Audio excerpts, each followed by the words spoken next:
What up, big gang? So today's workout is going to be taking simple movements that we do all the time and make them focus on our glutes. There's a lot of movements that we do and a lot of people do them incorrectly. They want to grow their booty and have a booty focused workouts, but they're not quite in the right position. So I'm going to show you how you can take it from just a regular quad or hamstring focused exercise to a glute focused situation.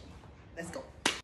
All right, so first I start off with a few warm-ups. My knees are really bad, and they can get stiff sometimes, especially since it's so cold outside. So start off with a few squats and a few kickbacks just to get my glutes and my knees fired up. And then I'm going to go into the squats. So we all know how to do a standard back squat. Your legs are about shoulder width apart. And then keep your chest up, squat down. You want to try to hip below parallel so you can activate the glute as well.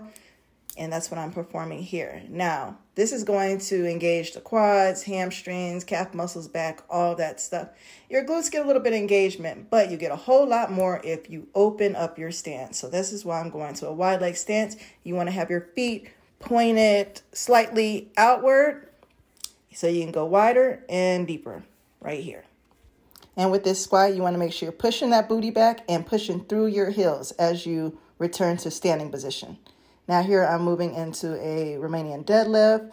Once again, legs shoulder width apart, and I'm really getting a great hamstring engagement there. As you can see from the side view, you can actually see the hamstring activating right there, stretching and contracting.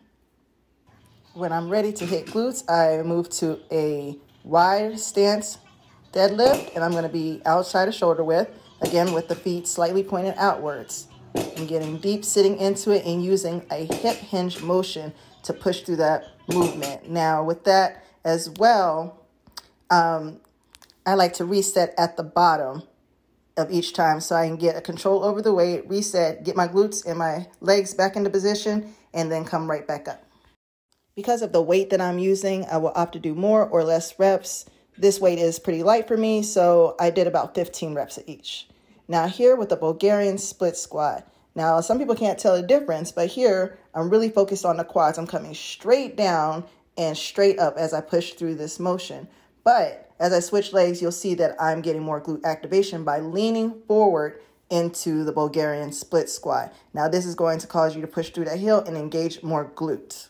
Here is another favorite, the goblet squat. Just like the regular squat, a closer stance is going to engage more quad, more hamstring activation.